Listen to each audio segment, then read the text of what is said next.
Waalaikumsalam warahmatullahi wabarakatuh. Oh, tadi CV-nya Mbak Fatimah ya. Fatimah udah datang belum?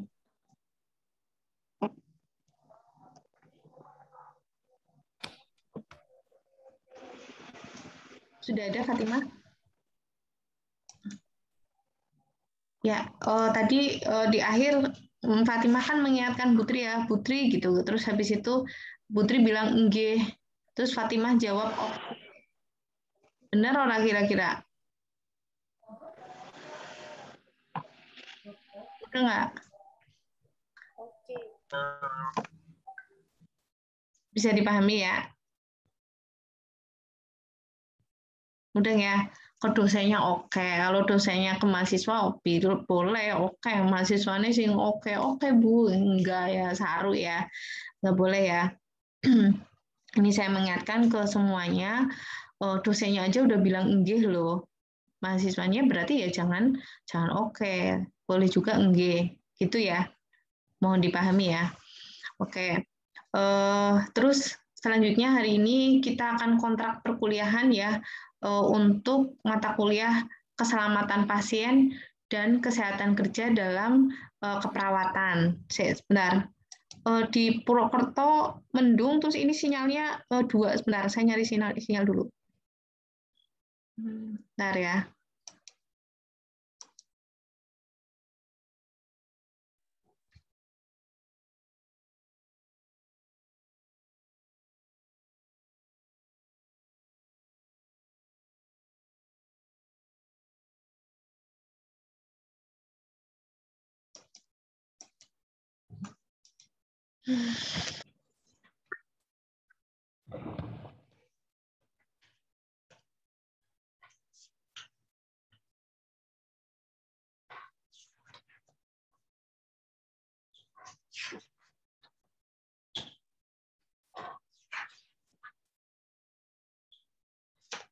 Ya. Cek sendiri ya. Kan oke ngajar. Oke, lanjut ya. Ya, lanjut ya. Saya menjadi koordinator untuk mata kuliah keselamatan pasien dan kesehatan kerja dalam keperawatan. Apa lagi, Mbak? Oh, sebentar. Ini Mbak. Ini siap posisinya saya kan berarti jawabnya.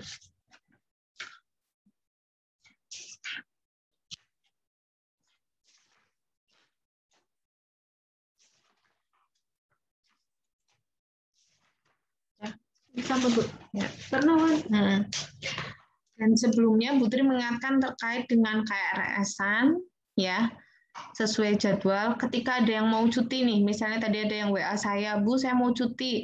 Berarti silakan mengurus cuti. Kemana, Bu? Berarti ke BAK, mengambil formulir cuti yang nanti ditandatangani oleh mahasiswa yang bersangkutan dan diketahui oleh saya. Karena ibaratnya pamitan ya ke saya, oh iya mau cuti gitu.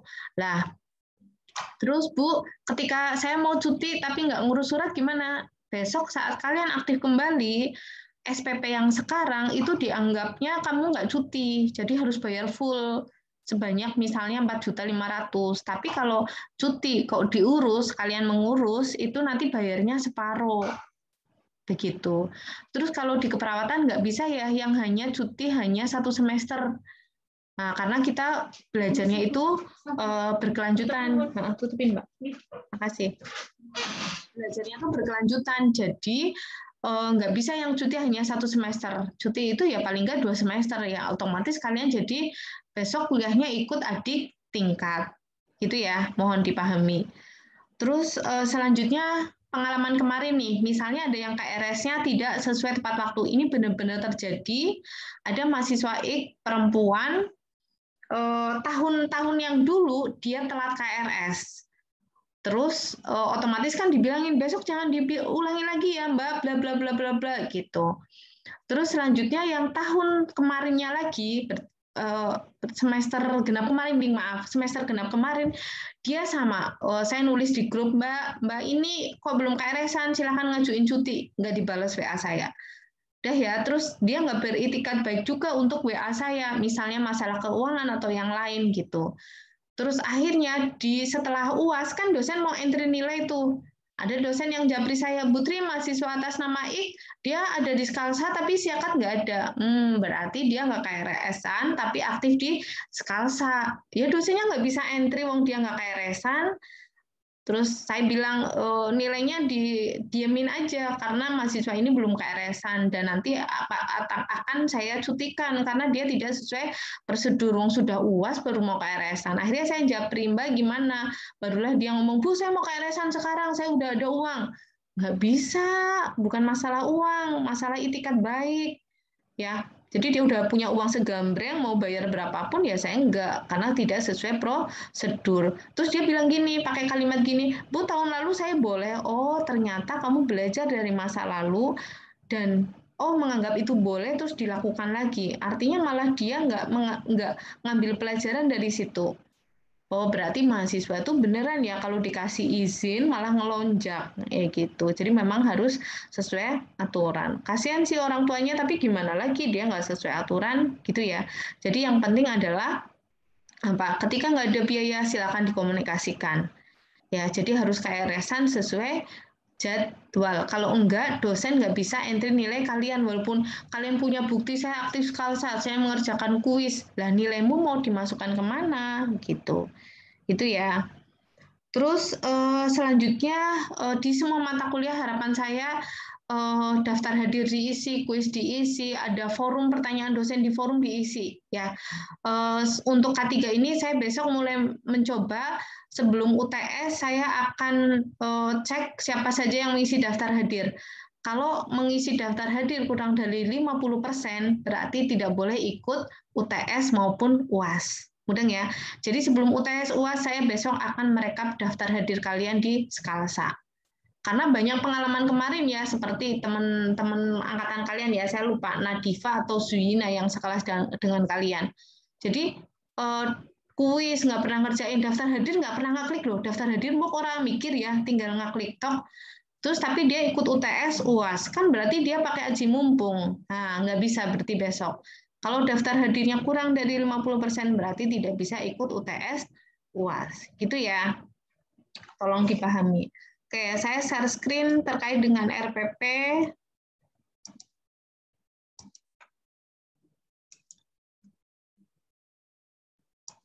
Sudah kebaca belum? Sudah, Bu. Sudah ya, saya. Biar ini yang sebelah kiri nggak muncul kayak gimana, Mbak? Udah nggak maksud saya? Ini kalian kebaca full penuh? Kebaca Iya, full? kebaca. Kebaca ya? Oh, oke. Oke. Untuk RPP Keselamatan Pasien dan Kesehatan Kerja dalam Keperawatan, ini saya koordinatornya. Nanti timnya ada Bu Arni, Bu Ririn, dan Bu Feti ya. Dan nanti di dalam RPP ini sudah ada nomor HP dari beliaunya. Terus bukan berarti ketika saya jadi kaprodi, saya nggak dewek, tanda tangan dewek. Enggak ya, saya tetap dikontrol oleh dekan. RPP ini saya konsulkan ke dekan. Dekan kita siapa ya? Bentar.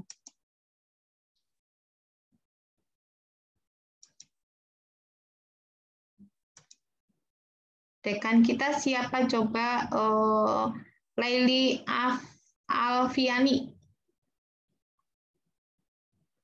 Bu dekan kita siapa? Tahu nggak? Mbak Leli. Dalam Ibu. Bapak Putu Murti ya. Eka Mitra mungkin?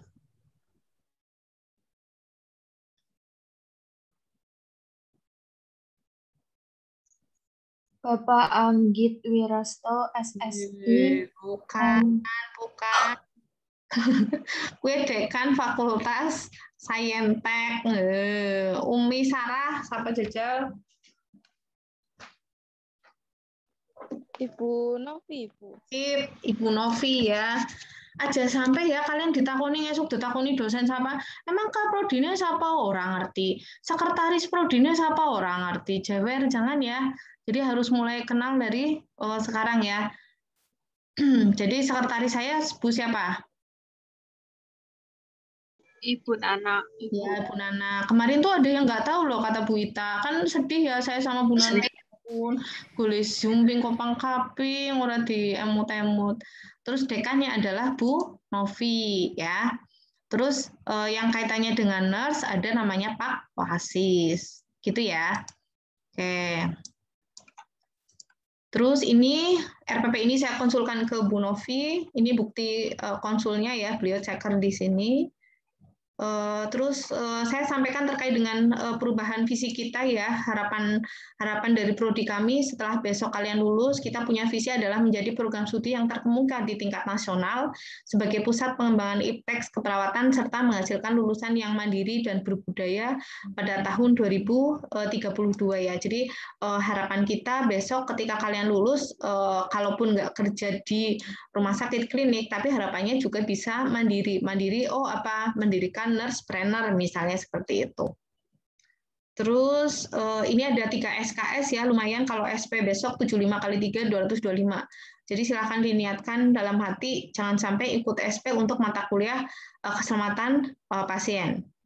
Oke, terus keselamatan pasien itu belajar tentang apa sih? Pada prinsipnya adalah belajar tentang ketika besok kalian bekerja, gimana caranya pasiennya aman, kalian juga aman. Ya, mengidentifikasi apa sih yang beresiko, apa sih yang mungkin menyebabkan bahaya bagi pasien maupun bagi diri kita. Terus, oke, kalian ini yang penting ya, kalian akan dinilai dari UTS UAS 25%, dilihat dari tugas dan skill lab 25%, kuis 10%, kehadiran yang tadi saya bilang nggak perlu mikir, itu saya kasih nilai 5%, dan keaktifan forum 10%. Kita cermati bersama, diulangi ya, UTS, UAS, tugas, dan skill lab masing-masing 25%, kuisnya 10%, kehadirannya 5%, dan forum itu 10%. Forum itu apa, Bu? Forum itu ketika misal kalian mengajukan pertanyaan atau ketika dosen mengajukan kasus pemicu ataupun pertanyaan, kalian jawab di forum. Gitu ya. Oke. Terus ini insya Allah aman ya, maksudnya bisa dipahami, nanti kalian baca sendiri. Putri menerangkan yang kalian nanti ada tugasnya ya. Oh iya, untuk perkenalan juga, untuk yang Bu Arni, beliau Kaprodi D3 Keperawatan, untuk Bu Ririn, beliau dulu Kaprodi S1 ya, terus sekolah, sekarang posisinya lagi S3. Terus selanjutnya kita ke pertemuan, oh iya, untuk daftar hadir, nanti Putri akan buat sesuai jam ya. Untuk daftar hadir, Putri akan buat sesuai jam. Artinya misalnya kelasnya Sonia ini misalnya pas jam kuliah saya itu mulainya jam 7.50. Ya berarti daftar hadir saya buka jam 7.50 sampai jam 10.20. Sama tetap saya buka seminggu, tapi jamnya sesuai jam kuliah. Gitu ya. Itu untuk daftar hadir, sama begitu pun juga kuis. Kuis juga sama, kita buka sesuai jadwal kuliah, dikasih waktunya juga kuisnya dibuka selama 1 minggu, dikerjakan sekali aja ya. Saya kadang buat 2 kali karena takutnya ada yang, Putri, saya sisa susah, tiba-tiba terlogout sendiri. Nah, dia berarti silakan melakukan mengerjakan lagi. Tapi kalau dia aman ya nggak usah ngerjain lagi gitu. Bu Putri emang tahu nanti terlogout sendiri apa enggak? Iya, nanti saya bisa mendetek apakah memang terlogout sendiri atau tidak. Nah, kalau misalnya saya setting cuma sekali, nanti kalian WA saya harus merubahkan lumayan ya. Padahal pekerjaan yang lain juga banyak, sehingga saya kadang setting memang 2 kali, tapi bukan untuk dikerjakan 2 kali, tapi untuk siswa-siswa yang mungkin sinyalnya itu terlogout gitu. Itu ya, bisa dipahami ya. Terus selanjutnya kita ke ini. Kita 18 Oktober ada tanggal merah ya, tapi saya nggak ganti waktu karena memang materi ini ya akan dibuka seminggu gitu. Ketika Senin libur ya otomatis materi akan dibuka dari Selasa sampai minggunya gitu ya. Oke, kita UTS di 25 sampai 29 Oktober. Terus ini kita lihat di pertemuan 13. Kalau ada tulisan tugas terstruktur, ini berarti tugasnya harus sudah dikerjakan sebelum perkuliahan ya. Jadi di posisi pertemuan 13 ini kalian presentasi nanti dengan dosennya Bu Ririn.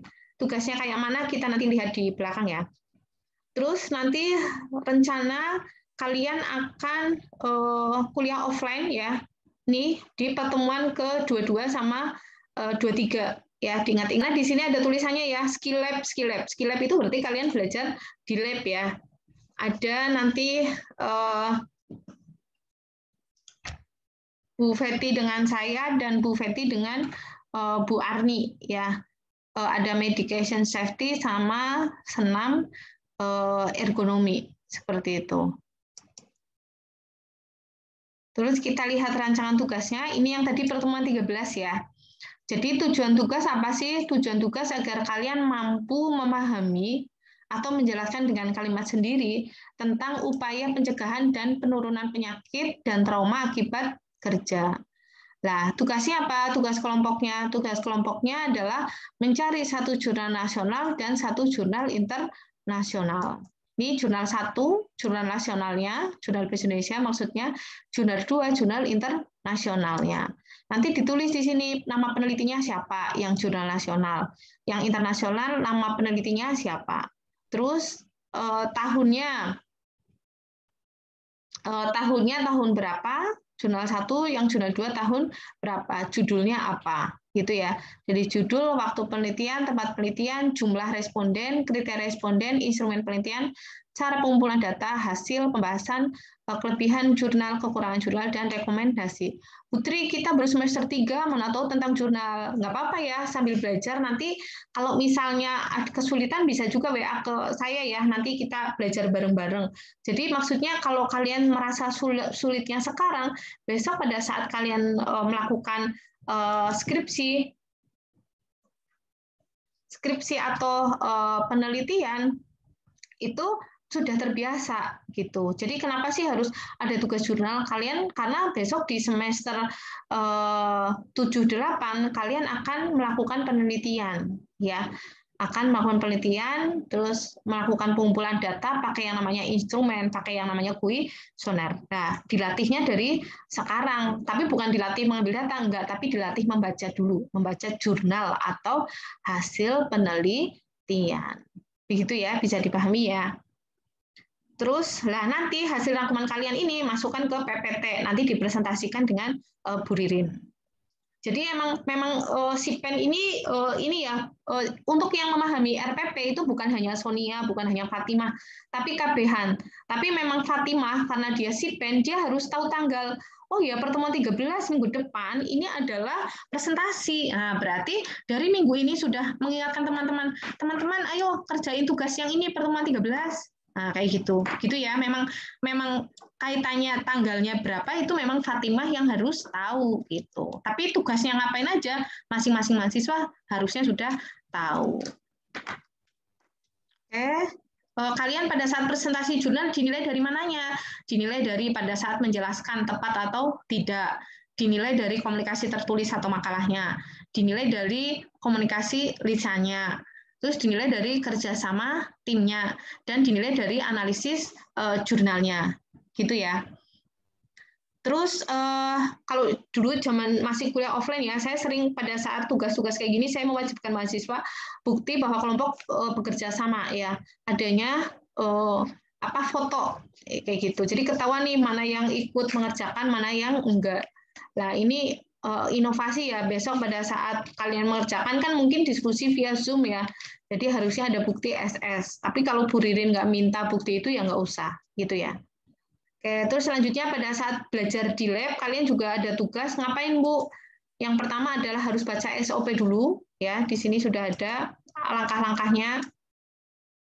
Jadi sebelum kuliah, mahasiswa harus membaca SOP tindakan ya terkait tadi medication safety sama senam ergonomi.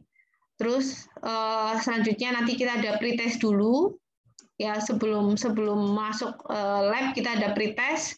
Terus kita melakukan skill, baru nanti di akhir kalau waktunya cukup ada post test. Tapi kalau nggak ada ya berarti kita hanya pretest saja. Pretest itu untuk menunjukkan bahwa memang kamu sudah baca SOP atau belum gitu. SOP apa Bu? SOP itu apa? Standar operasional prosedur atau langkah-langkah tindakan. Terus nanti kalau waktunya cukup, kalian membuat video tadi di lab tadi. Video apa Bu? Ya video skill lab yang sudah diajarkan seperti itu. Oke, ini kisi-kisi untuk soal UTS maupun UAS. Sampai sini ada pertanyaan? Silakan.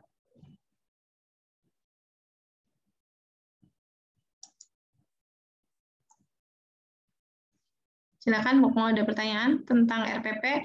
Untuk materi pertama ini, nanti Putri akan upload di Skalsa ya, bentuknya rekaman, kuis, daftar hadir gitu-gitu. Nanti kalau Skalsa udah ready, Putri kabari Sipen. Gitu ya. Oke, kalian sudah enroll Skalsa ya? Sudah, Bu. Ya, oke. Sampai sini ada pertanyaan nggak? Belum ada, Bu. Belum ada ya, oke.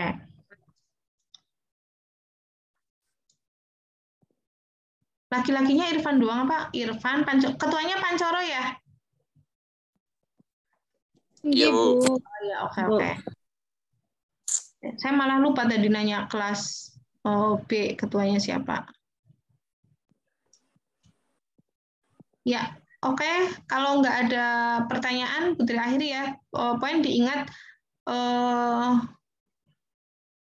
daftar hadir kayak gitu-gitu emang dikasih waktu seminggu, tapi kalau misalnya kalian bikin jadwal sendiri sesuai jadwal, insya Allah nggak akan numpuk untuk tugas ataupun yang lainnya. Gitu ya. Kalau nggak ada pertanyaan, diakhiri boleh atau gimana? Iya, Bu, boleh diakhiri. Oh iya, untuk yang bimbingan dengan PA sudah semua? Sudah. Sudah ya? Sudah, Ibu. Oh, oke. Sonia, PA-nya siapa Sonia? Ibu Adiratna, Bu. Oh, sudah ya, mesti ya. Irfan siapa Irfan? Ibu Adiratna. Ibu Adiratna. Terus Pancoro siapa? Putri. Oh iya, lupa. Maaf. Maaf ya Pancoro ya, ya ampun. Ya. Ingatnya Restu aja Putri itu, Jan. Sabar. Oke. Saya rasa itu saja ya dari Putri. Terima kasih. Semoga pembelajaran K3 dan mata kuliah lain di semester 3 berjalan dengan lancar ya. Kalau ada apa-apa bisa ditanyakan ke koordinator mata kuliah. Ya, kalau misalnya koordinator nggak bales selama, boleh nanya ke Putri. Ini kaitannya dengan prodi. Saya rasa itu. Terima kasih. Semoga sehat selalu ya. Jaga protokol kesehatan. Putri akhiri, wassalamualaikum warahmatullahi wabarakatuh. Waalaikumsalam warahmatullahi wabarakatuh. Terima kasih. Oh iya, untuk jadwal lab nanti yang offline ada sendiri ya. Nanti biasanya ada keluar lagi jadwal. Mudeng ya? Oke, terima kasih. Assalamualaikum. Waalaikumsalam. Waalaikumsalam.